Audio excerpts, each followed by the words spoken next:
Your step is lighter. You've lost some weight, gained muscle.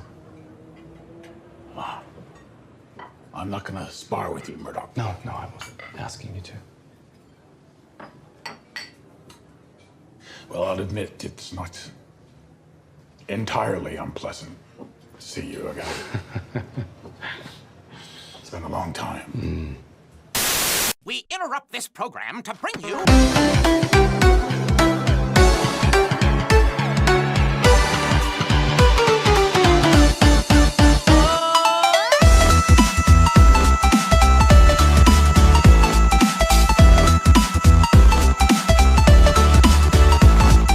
All right, everybody, my name is Kevin. And I'm John. And we are The Real Movie Guys, and welcome back to another episode of The Real Review, the series where we review and discuss all your favorite movies and TV shows. On today's episode, we're going to be taking a look at Daredevil, Born Again, episodes 1 and 2. Matt Murdock finds himself on a collision course with Wilson Fisk when their past identities begin to emerge. And don't forget, if you like what you see here and you want to see more, make sure you like and subscribe to the channel today. Okay, John, it's been a rough, turbulent road for Daredevil ever since his cancellation on Netflix and his brief appearances in the Marvel Cinematic Universe, whether it was wanting to include him, not wanting to include him, changing the continuity, making him look like a bitch and She-Hulk for whatever reason. It was a long, troubled road of reshoots and reimaginings, and decidedly, they decided to go upon making this a continuation of the Netflix Daredevil, which I think was best for everyone, and by God, John, they did it. Marvel's Daredevil Born Again is absolutely fantastic. These first two episodes are a showcase of giving the fans exactly what they wanted, exactly the tone that they wanted, the action, the violence, the grittiness. Everything we wanted from a Daredevil show is back. It's back in the forefront. And I can't tell you, this is the first time in, I think, forever, since maybe Loki, is like the first time I've been excited for a Marvel cinematic project. And it succeeds, I think, on all levels. What are some of your early thoughts on the show? Yeah, early, I feel like a lot of people, I wasn't too into it. I was like, all right, they're bringing back another Marvel show where you're kind of like not into it, where you're kind of like down in the dumps with Marvel right now, where you're not looking forward to much of what even Disney's been putting out for Marvel especially. But even with the last couple of Star Wars stuff that they've done, it hasn't been like all the best stuff. And I felt like going into this, I would kind of look down on it, was like, I mean, I'm excited, but wasn't excited as much as I wanted to be. Right, and it's true. I mean, we have to acknowledge before we even dive into the episode, again, that the troubled history of this show, and especially seemingly not wanting to give the fans what they want. It was like everything but. I mean, for the longest time, they said they shot like the first 6 or 7 episodes of this show, and it was just so bad that Marvel literally had to go in and reshoot the entire thing. Apparently, it was maybe more of a procedural show or something along those lines with barely any Daredevil in the show. I don't know what was going on, but it was horrible. But this complete 180 and them trying to include the original Netflix Daredevil, which it is a continuation of for those fans, which we'll talk a little bit more about it when we go into the first episode. But again, just the fact that Disney actually did this gives me hope that they're listening and paying attention to what people want, because Daredevil Born Again is really that good. It is that continuation of the Netflix series that I love so much, because even that had its ups and downs, to be honest with you.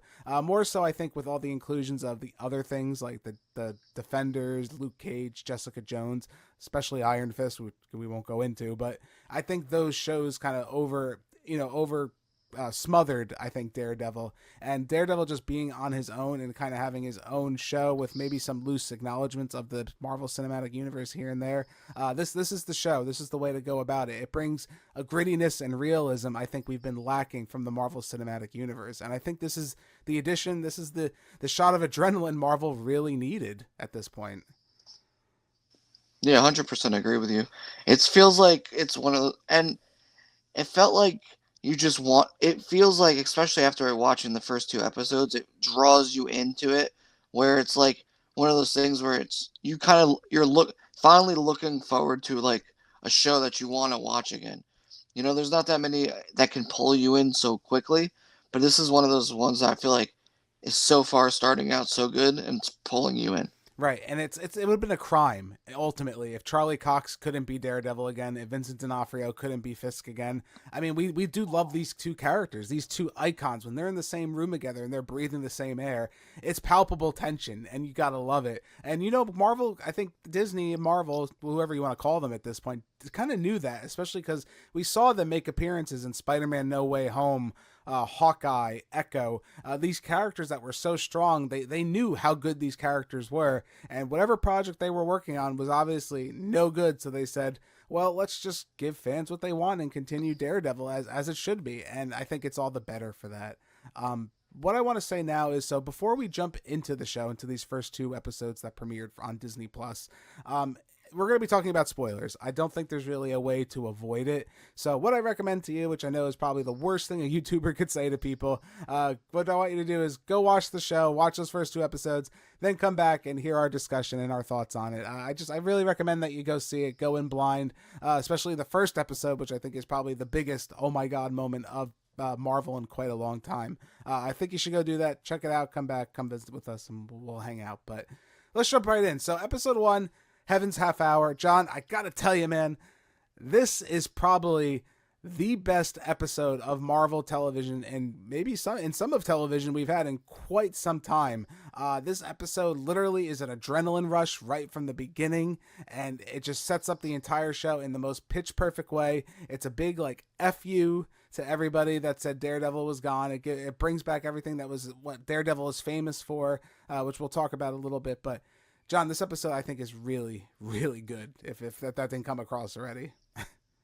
No, 100%. I feel like, especially you can take it, even just the first 10 to 15 minutes into the show, it just draws you in.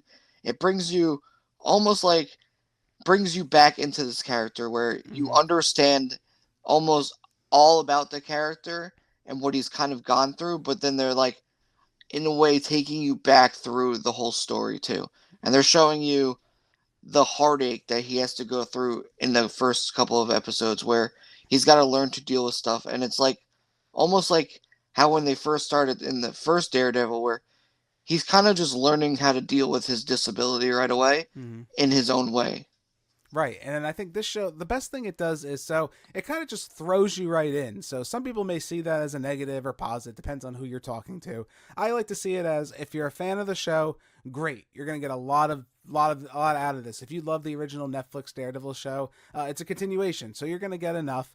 But I also think it's somewhat easily accessible. I don't know if you agree with that, where if you didn't even watch the original Netflix Daredevil show, you can see the bond between Foggy and Karen and Matt within the first 5 minutes of the show. You can tell how close of a relationship is going on with these characters. And, he's already, he's a vigilante, he's Daredevil. And sure, there's a couple side characters, like the detective and stuff that you may not be super familiar with, but I think most viewers with a brain, I think, can kind of draw the conclusions together of who these characters are and make it accessible. Do you agree with that?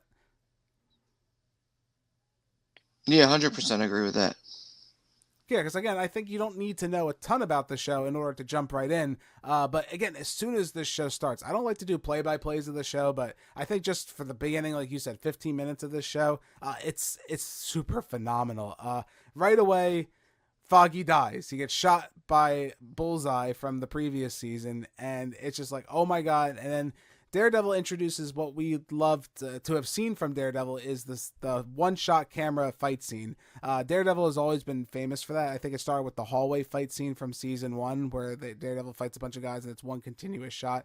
And I think since then, I think the continuous shot has been such a beloved thing in Hollywood. But Daredevil was one of the first really to pull it off successfully and make it a big thing, especially in these action-type scenes. But that shot is beautiful, my friend. Just from the beginning of Daredevil tackling Bullseye through the window and them going back and forth and fighting, and then you have all the chaos of everything around them, not knowing what happened to Foggy. He's been shot, them getting people out of the bar, and then Daredevil and Bullseye fighting all the way up to the roof of the building.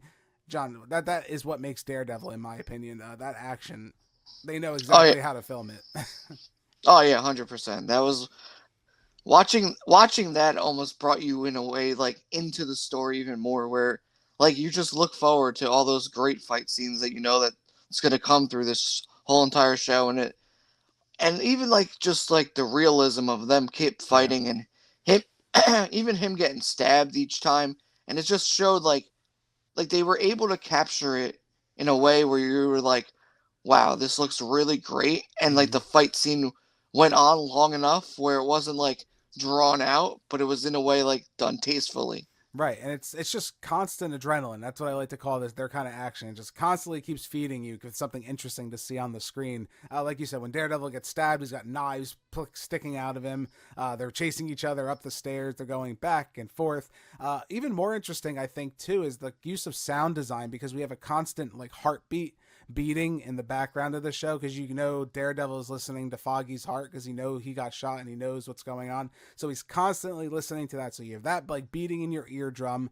You have them fighting all the way up to the roof. And then when Foggy's heart just stops, you just see that switch go on in Matt Murdock, Daredevil, and he just throws Bullseye right off the roof. And I'm like, holy shit. He just threw him off the roof. Then he lands and the scene ends. And it's like, holy crap. And then the fact that Bullseye doesn't die, I think, is quite interesting. I don't know if that'll have repercussions later.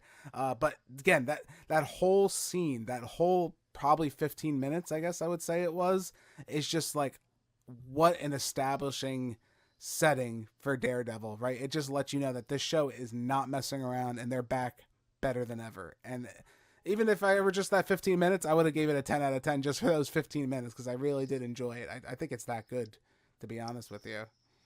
Yeah, I also think it shows that like Disney's actually going in with this, where they're not Mhm. just trying to sugarcoat things or trying to change things around. They're going full in where they're saying, "Hey, we want the blood, the violence, and everything with that comes with this character."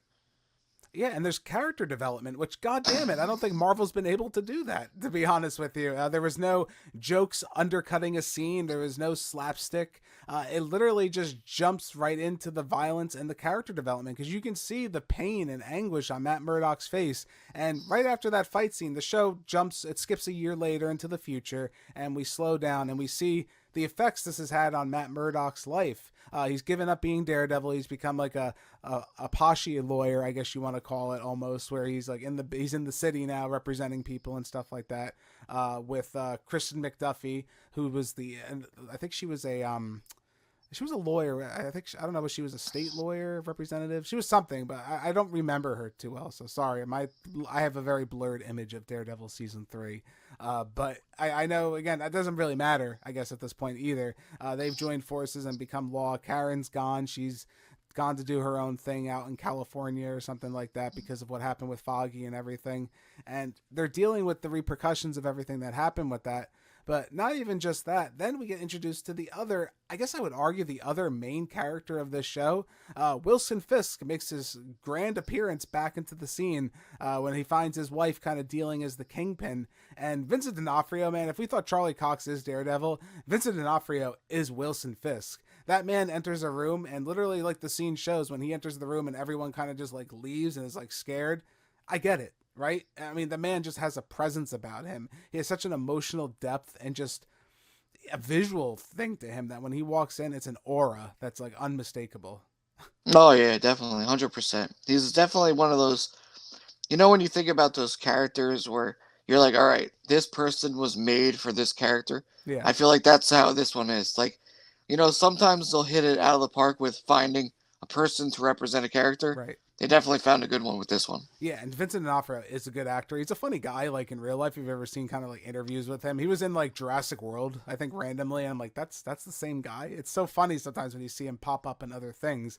But again, his portrayal of Wilson Fisk, he does the one thing that I think every show needs to have, especially, is your villain has to have some kind of arc where I can sympathize with them, or I start to, care about them. And I think I do with his change. He claims he's back in the city. He's gonna run for mayor with my Vanessa wife. He's coming there. He's coming back. He wants to change. He's saying, I'm changed. I'm not the same Wilson Fisk I was before. Shout out to the little joke about, I guess, Echo is the reference they kind of make there, where it's like, yeah, I got shot in the eye. I'm back though. I was gone for a while. I feel like they kind of just like poo-poo everything that happened prior to this, which I do appreciate that, because apparently that was a mess. I actually skipped out on Echo, lucky for me. But again, and it's crazy to see, like, again, this character that I should hate, I also kind of slightly rooting for, or slightly like, okay, he's going to become mayor. Maybe he has changed, but also from the side of Charlie Cox's Daredevil, Matt Murdock, he doesn't trust Fisk, and he's right. Right? He's absolutely right not to trust this guy running for mayor that's like pretty much destroyed his life since inception, right? Yeah, and I think you can also tell with Murdock and Fisk together, when they're in a scene together, it's done so well that you can take in the hatred between the two, but also like the respect that they have for each other. And it's funny you say that because essentially, like I said, the plot kind of slows down at this point. It kind of just regroups itself. And this episode's more or less about, again, Matt dealing with I think Bullseye sent to prison, dealing with the outlaws of that. But more so it's dealt with like Fisk kind of becoming mayor of New York at this point. That's pretty much like the basis of this episode is. And there's a confrontation, man. If I thought the first 15 minutes of the show was fantastic, that was perfect for the reason of it being the perfect piece of action and emotion. Then this other like 10, 15 minutes of just Fisk and Matt Murdock sitting in a diner together as, I guess, old friends almost, and having a discussion is, by God, the perfect amount of tension I want in a scene. And it's beautifully shot. It's simply shot, like just straight on with some camera cuts here and there. It's just them talking. But man, they have this energy. They suck all the emotion out of the room. There's so much tension between the two of them, and every single line of dialogue they say, from Matt like trying to be like his dual, like, oh, I whatever. He kind of cracks a joke to start, and then Fisk is like, oh, I'm not here to joke with you. And he's like, okay, that's fair. Let's just have a discussion then. And they reminisce almost as old friends, and then you feel the tension slowly crank up. It's like a crank's being turned every time that each one of them speaks, and you can kind of see like the Kingpin slowly coming out of Fisk, and you see Daredevil slowly coming out of Charlie Cox's Matt Murdock. The scene is just incredible tension, man. It was this is the acting that we do not get in the Marvel Cinematic Universe whatsoever. Yeah, and I felt like even you take that scene too. I think that's the scene where you can see that Fisk has not changed his old ways, where Fisk is still who he was before. And you can see like hints of that in that conversation where you kind of can see what's going to come up next. Right, and it's just, again, just the way the scene is shot and the way the dialogue is written. It's just, we don't get like this. Instead of undercutting with jokes every 2 seconds or, having some quippy lines, it's not that. It's two friends, or two frenemies, I guess almost you want to say, having a discussion this whole time. And it's the most intense thing I think I've seen in the longest time in Marvel, next to the opening scene of this actual show. It's fantastically done. It's well executed. By the time we get to the end of the first episode, we have Wilson Fisk is made the mayor of New York, and they have this little standoff where you see Daredevil staring at Fisk back and forth, and they have the lights flickering, the reds like flickering on Daredevil as someone's like literally getting like assaulted behind him, and he's not doing anything about it. He's just kind of, he's pessimistic, right? He's kind of done with the world of being made Daredevil, and he's giving it away. But at the same time, you can see the anger slowly like boiling in him that all this is happening kind of because he's not Daredevil anymore. And the show does kind of address this a little bit. One thing, I don't know how successful I feel it is, and it continues on in the second episode, so I guess we'll just address it now. They have these like BB report segments throughout the show where you see like New Yorkers are getting interviewed briefly for like a question like, what do you think of Fisk becoming mayor? Or what do you think of Daredevil not being here? Or the vigilantes or the cops? It's almost like a reaction to kind of things that are happening in the Daredevil setting right now. Like trying to go for the fact that it's like natural street level citizens giving their thoughts. John, do you think that was successful at all in this show? I think it's fine. I don't know how much I like it though, and I don't know if I want it to persist throughout the entirety of the show. I feel like depending on what they do with all the people together, how the people that they've chosen come back into this, I think that would be interesting. Mm-hmm. But if they don't do anything like that, it's kind of like, all right, yeah, weird. I'll be honest with you. I don't think they're going to come back. They don't seem like main characters or anything like that. I think it was just trying to maybe establish more of like a street level setting for the Daredevil show, kind of having like these natural interviews with people giving their thoughts on what's going on. I don't think it'll come. I don't think the people are relevant, but I think the segments are almost just trying to reinforce kind of what we already know, and I don't know how necessary that is to the story, because the story's writing is so tight. I don't think we need reinforcement of some of these notions, like knowing that Daredevil is people are pissed off about Daredevil being gone, or the people not liking Fisk and thinking he like, oh, didn't I hear he crushed somebody's head once? Like, I don't know if we need that, right? I don't know if we need that extra reinforcement for the story. Yeah, right. I agree. But I guess it seems like it plays out, which we'll talk about. That kind of leans into the second episode. Hopefully you guys are still sticking around with this. This is a little bit longer than a normal episode just because we got 2 episodes to talk about. So jumping right in, we step into episode 2, Optics. So this episode, definitely a slower change of pace for the show. But it definitely go ahead and introduces, I guess, the main issue that's going to be going on with Matt Murdock, representing White Tiger, essentially, in this show. White Tiger, who we don't know is White Tiger at that time, is pretty much accused of murdering a New York police officer, which is a big no-no, obviously, in real life and in the Daredevil cinematic universe. And Matt Murdock is kind of hears what's going on. He hears him getting beat up, and he believes him, and he wants to take on his case.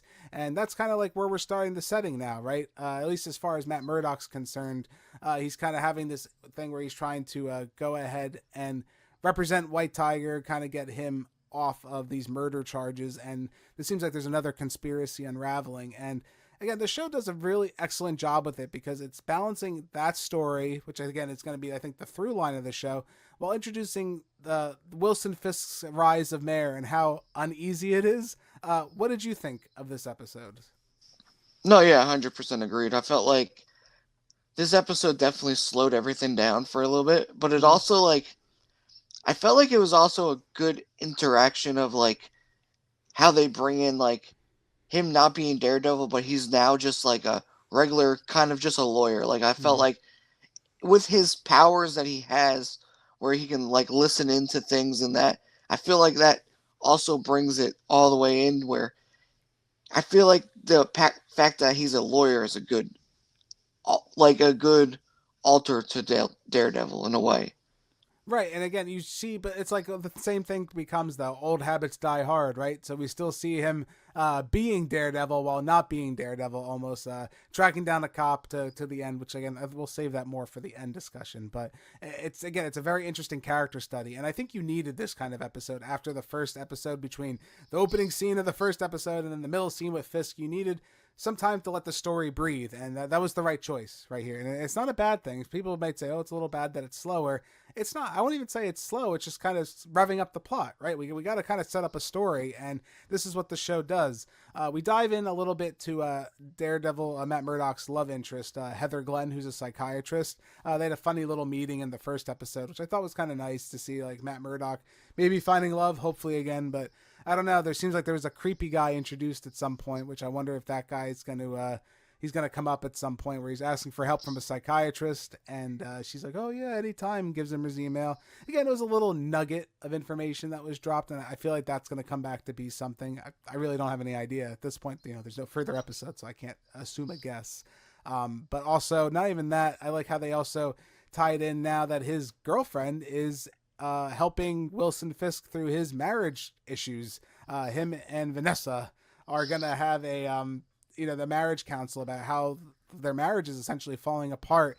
And that dynamic is just so interesting to me because Vanessa was definitely a weaker character, I think, in the early introductions for the fans of Daredevil who knew.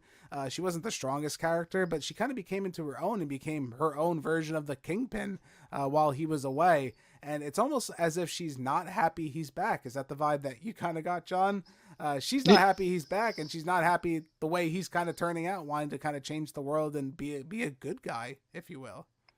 Yeah, I think she's just not happy that he's back because then I feel like he gets more of the attention and what she's been, and the power kind of goes back to him in a way.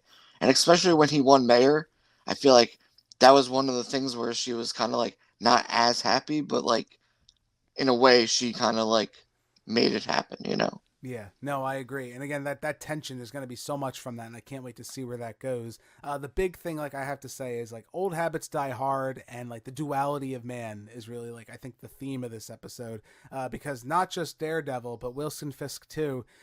He kind of can't help being the kingpin a little bit. Matt Murdock can't help using his powers to track down the witness in White Tiger's Hector.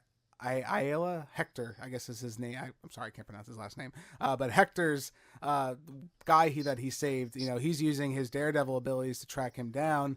And then you also have Fisk, on the other hand, who's trying to get cozy with the police who don't like him. He's using blackmail essentially to get what he wants, kind of going back to his old Kingpin roots. So it's kind of funny. I like how they kind of do that, where you see both of the characters just can't not be themselves, right? Essentially, they want to be other people. Matt Murdock wants to be the clean-cut lawyer who takes on people and represents people. Fisk wants to be the clean-cut mayor of the city. Kind of everyone loves him and accepts him. But both of them just have this serious issue, and I like how the show's kind of divulging and kind of going into more of that, don't you? I think that's a really interesting take for them. No, yeah, 100%. I feel like it,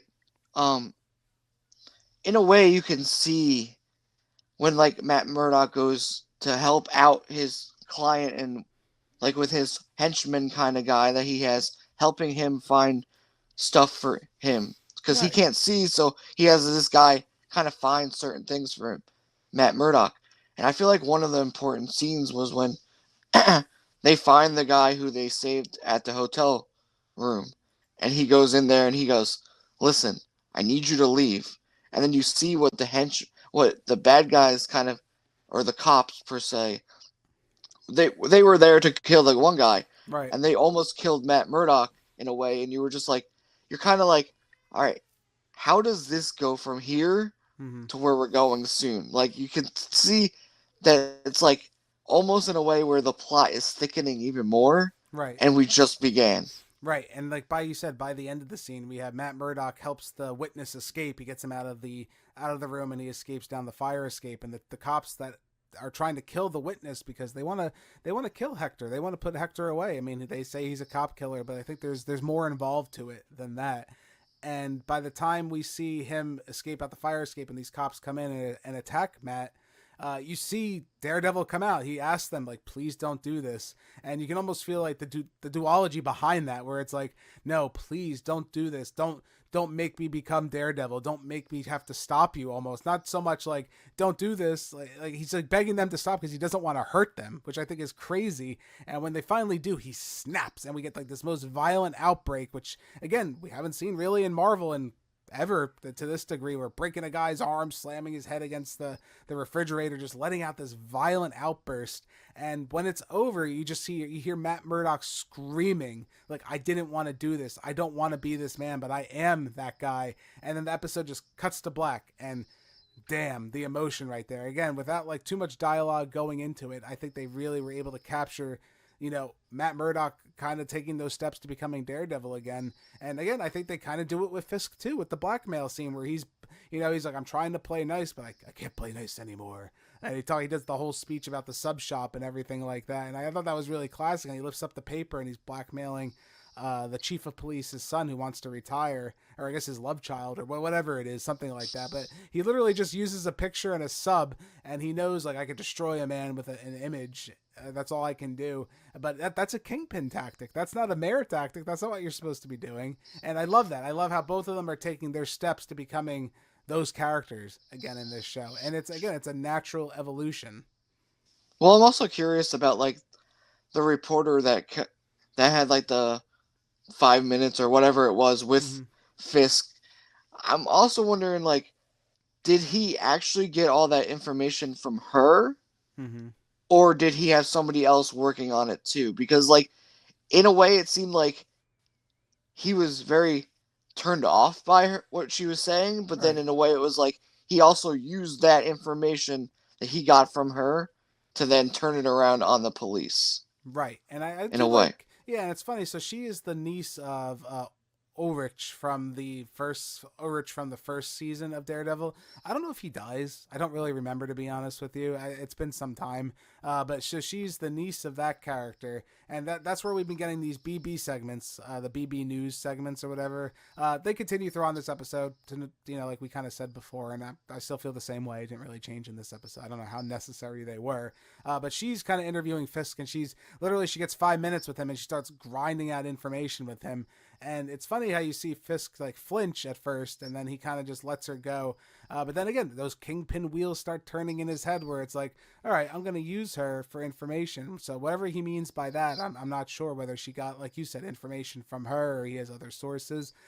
He plans on using her to kind of fuel his agendas, I guess, in the near future. So that's incredibly interesting. Another character we didn't talk about was James Gandolfini's son is in this show. He plays someone that works for Fisk under his, I guess originally in his campaign in the first episode, and he's, I guess, hired to like a higher level, and Fisk kind of takes a liking to him, which I'm kind of surprised. Are you surprised by that like relationship? Because at first it seems like he's super annoying, but it's like Fisk almost has like a father-son relationship with this character, right? Like he kind of respects his opinions in some ways. Yeah, it's kind of weird in a way. Like Yeah. It's almost was like when he first started like just speaking out, I was like, all right, this is one guy Fisk is gonna totally get rid of, and then all of a sudden they started like having a connection, and I was like, oh, guy. I like his yeah. And you're like, all right. Yeah. It's also one of those things too, like you can tell like Fisk is very power hungry and wants all the power, Hmm. and then he has all these other people that are with him, like the one lady that's supposed to be like controlling like his image and stuff like that. Right. Like you could see her in the car, and she's like, "No, we don't want to be doing this, or we want to be doing that."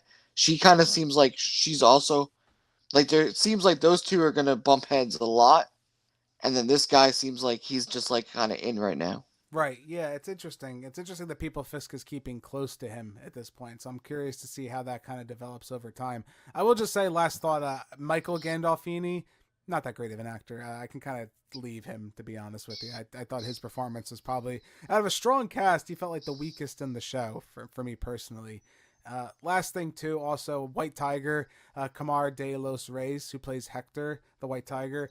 Rest in peace, man. That's such a shame that he died. I think it was after the filming of this show, and they had a special tribute to him at the beginning of the episode. I think he was only like 55 and passed of cancer, actually. So that's really sad. He seems like he's really good in this show. I'm curious to see where his character goes. That's also another interesting tidbit that's in this show too, is Matt Murdock gets all pissed at him for being White Tiger and like, oh, you're taking justice into your own hands. And it's like, dude, pot calling the kettle black. You're friggin' Daredevil doing the same shit. Like, what are you talking about? It's funny, right? Because it's also like Fisk is kind of doing that too with all the illegal activities, being mad at like, oh, the police officers kind of being like, oh, trying to use leverage against him and stuff like that. It's like, you guys did the same stuff. Like, it's just very interesting. I like the dynamics in this show. The show is fantastic. John, I think it's time, man. Let's go ahead and give our final scores. We've gushed about Daredevil. I don't think too many people will be surprised. So first off, I'm going to give Daredevil Born Again episode 1 a 10 out of 10. I think the first episode was fantastic. If I didn't get that across enough, I absolutely loved it. Best episode of TV I've had in quite a long time. I do really think it's just that damn good. You have to watch Daredevil. And then I'll jump right into the second one without wasting any time. I'm going to give Daredevil episode 2 9.7 out of 10. Slowed it down a little bit. I do think it just kind of, maybe it just wasn't that 10 episode that I had the first time, especially the interview segments. I don't know why we're continuing those. Just a few points off. It's almost a 10. It's really good. It's a good slowdown. It's really introducing the stories. It does its job, right? It introduces me to the Daredevil Born Again, the Fisk Born Again, almost, these characters coming back, and I cannot wait to see where it goes. John, how about you, man? Where do you stand on these 2 episodes? Yeah, episode 1, I definitely agree with you. 10 out of 10. Amazing. Definitely keeps you into it. I'm glad that they put out 2 episodes for this one. Mm-hmm. I felt like that was definitely a good, smart choice, because I wouldn't want to have to wait another week for after that episode. It's like kind of draws you in. And then for episode 2, I'd give it a 9.8. Yeah, it's slowed down, but it's still the same Daredevil that we love, and I'm looking forward to this going on. It's one of those shows where you're kind of excited to watch each week now. You know, it's not one of those shows where you're kind of like, oh, I can wait till it's all the way done and then just watch it all the way through, you know? Right. I'm a little nervous. I'd be a liar if I said I wasn't a little nervous. I'm going to recommend people to watch this show, you know, on a weekly basis. I think you should be, and we're going to try and continue to review it on a weekly basis as well. I just hope it can keep the momentum going, because sometimes, you know, we get excited about these Marvel projects from Disney, and then they kind of just don't go the way we think they're going to go, and they go off rails. But if Daredevil can keep up the pace from these first 2 episodes, it might be one of the best shows of the year. Honestly, it might really be. If they can keep the momentum going and keep the script as tight it is, as developed as it is, and making these characters interesting, I'm all here for it, man. I can't wait to see what happens. But most importantly, what I need to know is, if you've made it this far in the video, what did you think of Daredevil Born Again episodes 1 and 2? Did you love it? Did you hate it? Is it everything you wanted? Are you confident in where it's going to go? Are you happy that we got a continuation of the old Daredevil? Did you wish maybe we got a new Daredevil? Well, what do you think? I want to know what you guys think in the comments below. Again, thank you guys all so much for joining us for this episode of The Real Review. My name's Kevin. That guy over there, he's John. We are your Real Movie Guys. Real guys, real movies, real thoughts. We'll see you in the next one. See ya! If you guys like what you've seen here today, consider giving this video a like and leaving your thoughts in the comments below. If you want to stay up to date with everything Real Movie Guys related, make sure to hit that subscribe button and check us out on Instagram, Twitter, and Facebook. And don't forget, all you audio listeners at home, we are available on many podcasting platforms. Just search The Real Movie Guys, you should pop right up. Thank you again all so much for joining us on this episode of The Real Review. We are The Real Movie Guys. Real guys, real movies, real thoughts. Catch you next time.